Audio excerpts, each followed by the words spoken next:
Is there a media blackout? John Swinton, former chief of staff of the New York Times, was one of the Americans' best loved newspapermen. His peers called him the dean of his profession. John was asked to give a toast before the New York Press Club and in so doing, made a monumentally important and revealing statement. He is quoted as follows: there is no such thing as this date of the world's history in America as an independent press. You know it, and I know it. There is not one of you who dares to write your honest opinions. And if you did, you know beforehand that it would never appear in the print. I am paid weekly for keeping my honest opinions out of the paper. I am connected with. Others of you are paid weekly similar salaries for similar things, and any of you who would be so foolish as to write honest opinions would be out on the streets looking for another job. If I allowed my honest opinions to appear in one issue of my paper before 24 hours, my occupation would be gone. The business of the journalist is to destroy the truth, to lie outright, to pervert, to vilify, to fawn at the feet of Mammon, and to sell his country and his race for his daily bread. You know it, and I know it. And what folly is this toasting to an independent press? We are the tools and vassals of rich men behind the scenes. We are the jumping jacks. They pull the strings and we dance. Our talents, our possibilities, and our lives are all the property of other men. We are intellectual prostitutes. See bibliography number 12. Read Encounter to Global Occupation by Gary Kaw to learn of one bank owning or controlling a significant portion of the media and publishing companies, media, and the internet. If you found out there was a conspiracy involving the banks and the media and you exposed it, what would you expect the banks to do? You guessed it. Use the media to smear those exposing them, make them sound like conspiracy nuts. They know that no one wants to be associated with a nut. A true story. A few years ago, a local newspaper reporter called me asking for an interview. He claimed he wanted to expose the banks. I met with him. He asked me if I knew a man, John Doe. I said I had heard his name, but I did not want to be associated or connected to him in any way. The article came out saying I was trying to expose the banks, then went on to say Mr. Shaw knows John Doe, and he thinks the Russians control the weather. Only crackpots believe in such things. The article was there only to smear me. A major radio station called, inviting me to be a guest and expose the banks. On primetime radio, they started accusing me of being a Jew hater. They kept claiming that I believed the Jews were committing a conspiracy. I kept saying I'd never said such a thing, that I never researched this and had no information about Jews. I only knew about banks. For about 10 minutes, this kept going on. Then I said, did you ask me here to discuss religion or banking? They said banking, and we continued talking about banking. Without my authorization, someone took my old manual and put it on a computer disk. Information was subtracted and added. Can you imagine the problem this could create for me, someone receiving counterfeit and forged information?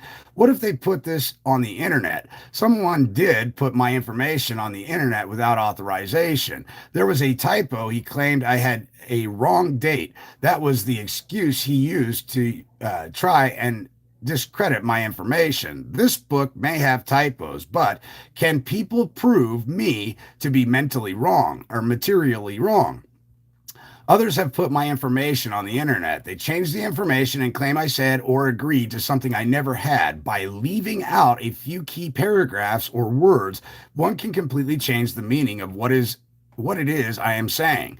This is the reason I do not give others the right to speak for me. All I am asking for is equal protection under the law, agreement between bankers and non-bankers, and full disclosure so that the average person signing an agreement can fully understand exactly who loans him what according to the bank bookkeeping entries. Why would anyone want to fight me on this issue?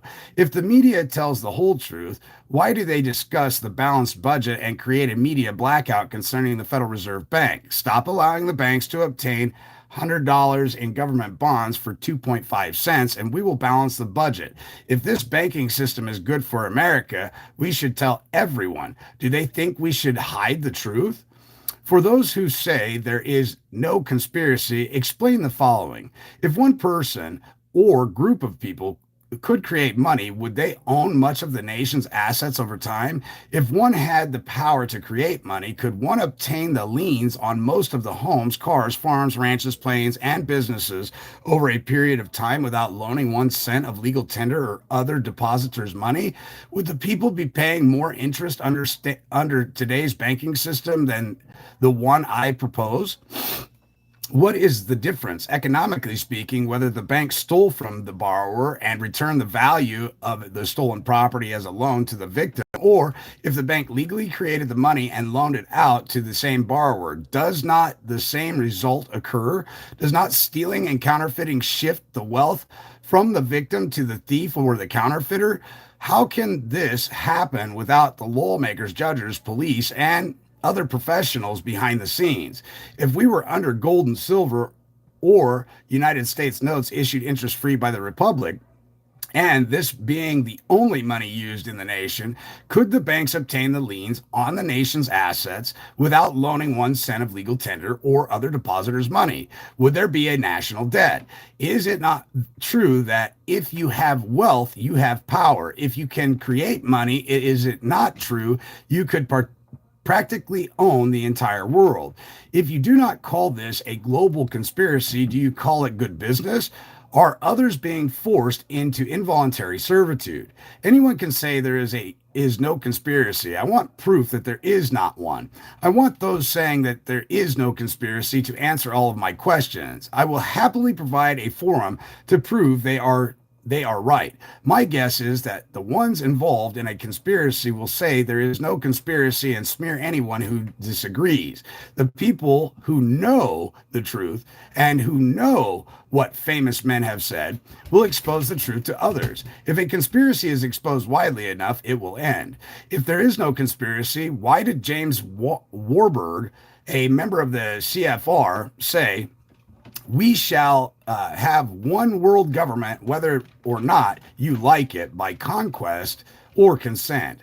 Concerning the New World Order, why did Richard Gardner state that it will be built, but an end run around national sovereignty, eroding it piece by piece, will accomplish much more than the old-fashioned frontal assault? Secret Banker's Manual reveals all. One of the heads of the major universities read Tom's banking books. After reading the books, the head of the university decided to expose the truth about banking. Later in 2001, this individual saw that the university taught a banking class. He went to the university's bookstore to buy the books for the banking class, and they would not sell him the books like all the others at the university, like all the other university classes. To get the books for the banking class, you had to get the bank president to give written authorization for you to attend the class, and you only got the books in class. The head of the university insisted that he had the authority to see the class materials as the banker's objected. After much resistance from the bankers, he obtained the books. He gave Tom the teacher's manual and students' books. Tom put this information into a secret banker's manual. The class curriculum explains the banking laws and taught that if someone were to sue the bank in a certain way, the bank wins, and if one were to sue the bank in another way, the bank loses. This information was tested, resulting in people having their mortgages canceled.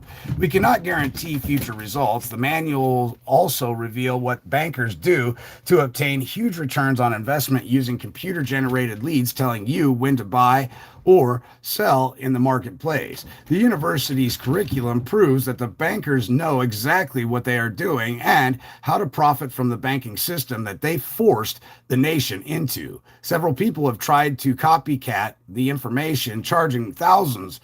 The copycats run into trouble when things change, and the copycats cannot copycat because the new strategy changes. This is why Tom printed the Secret Banker's Manual, so that you can obtain the original for a fraction of the cost of the copycats. It shows you to laws, strategies, and notices that the bankers fear you will learn about.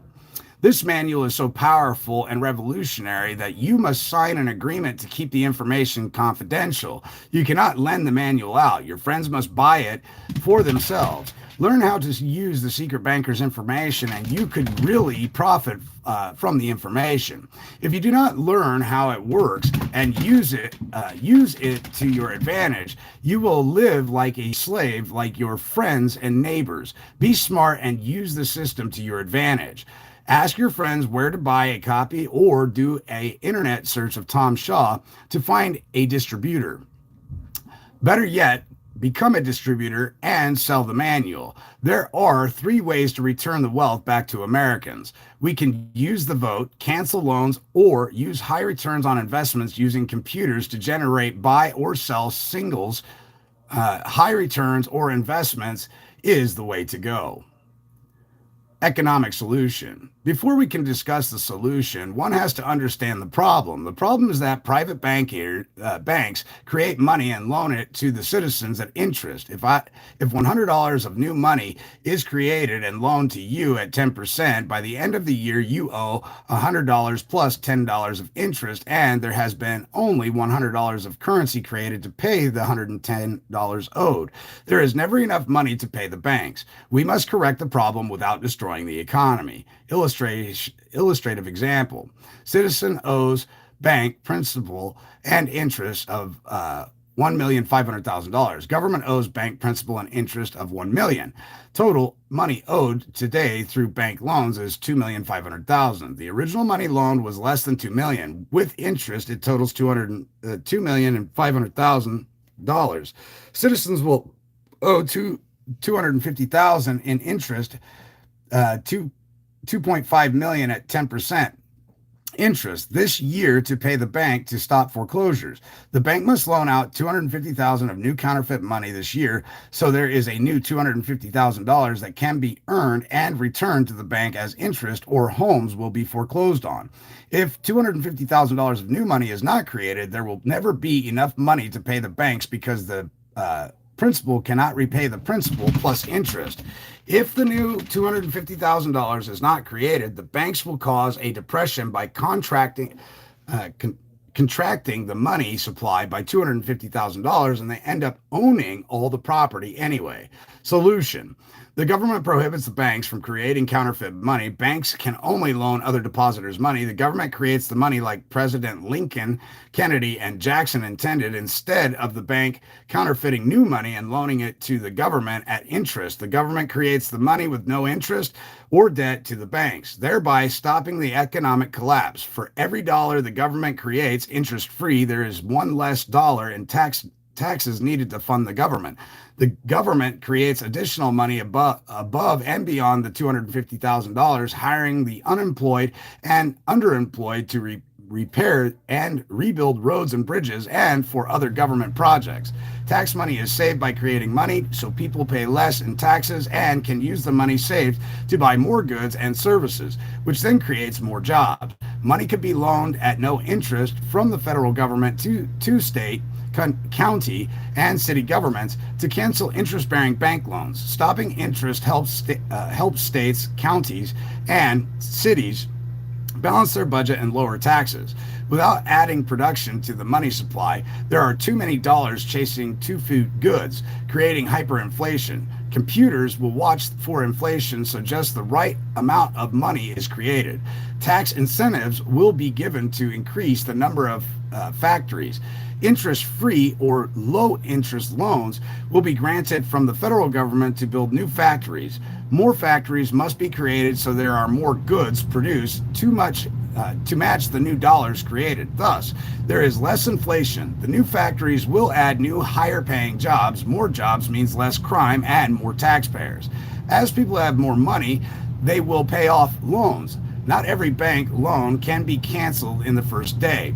It took over 80 years to create the problem. It will take a few years to correct it. As time goes on, there will be no bank counterfeited money owing interest in circulation. Those benefiting from the change will have the opportunity to have their cars, homes, farms, and business free and clear of any debt. If one citizen loans out money to another, the citizen collects interest and the other pays it. The interest stays with the citizens. The wealth is not shifted from the citizens to the banks by bank theft or counterfeiting. The net debt is zero. No new money is created at interest. The total net debt can never exceed the total money the government created. For example, today, if the government needs $1 million to operate and collects $800,000 from 1,000 taxpayers, banks counterfeit $200,000 and loan it to the government at interest, creating another $200,000 of government debt and $200,000 more in interest for taxpayers to pay annually.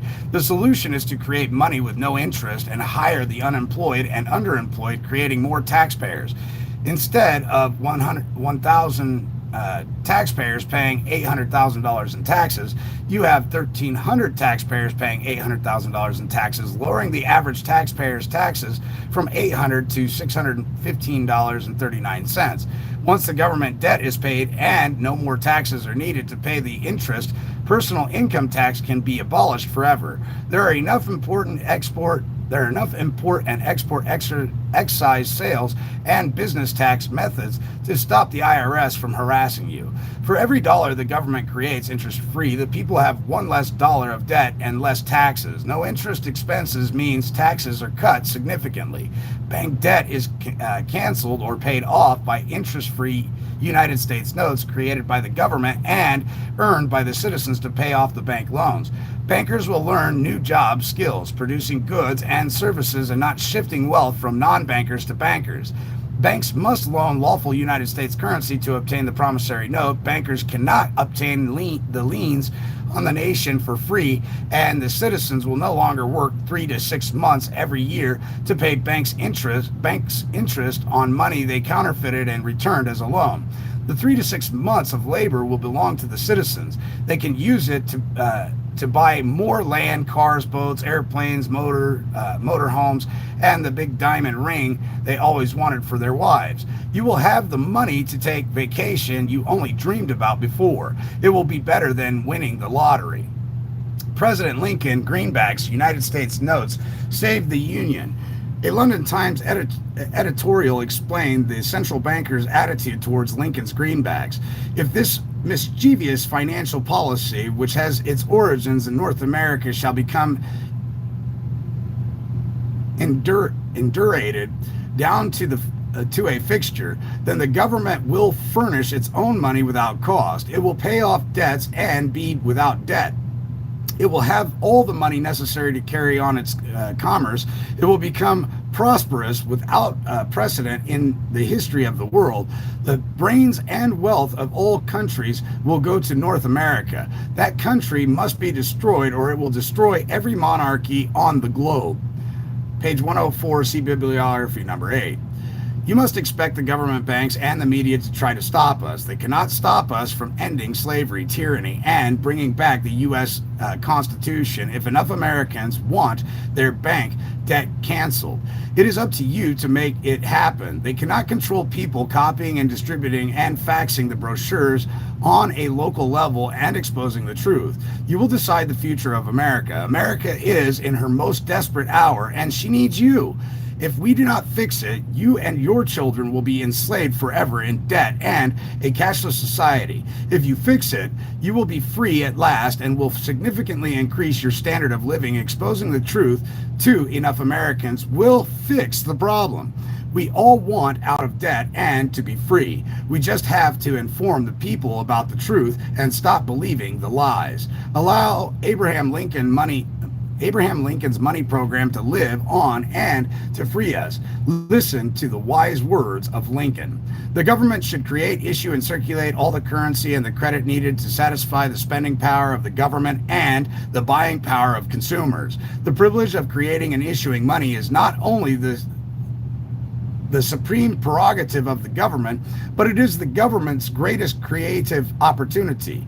By the adoption of these principles, the long felt want for a uniform medium will be satisfied. The taxpayers will be saved immense sums of interest, the financing of all public enterprises, and the conduct of the Treasury will become matters of practical administration. Money will cease to be master and become the servant of humanity. I bid page 103 through 104. Who but a banker or a politician funded by the banking interest or one receiving benefits from the banking money monopoly can argue with the wise words of Lincoln? I believe if Lincoln knew that the privately owned Federal Reserve Bank had his picture on the Federal Reserve note, he would turn over in his grave and spit at the bankers. The bankers had the most to gain by his death. As in the case of President Kennedy, Lincoln's assassination ended debt and interest-free money. Bankers will argue that if the government prints money, it will lead to inflation. Congressman Wright Patman, the former chairman of the House Banking Committee, says it is a fallacy to think, as many do, that the greenbacks were inflationary. In the only sense that matters, the relative or comparative sense, they are not.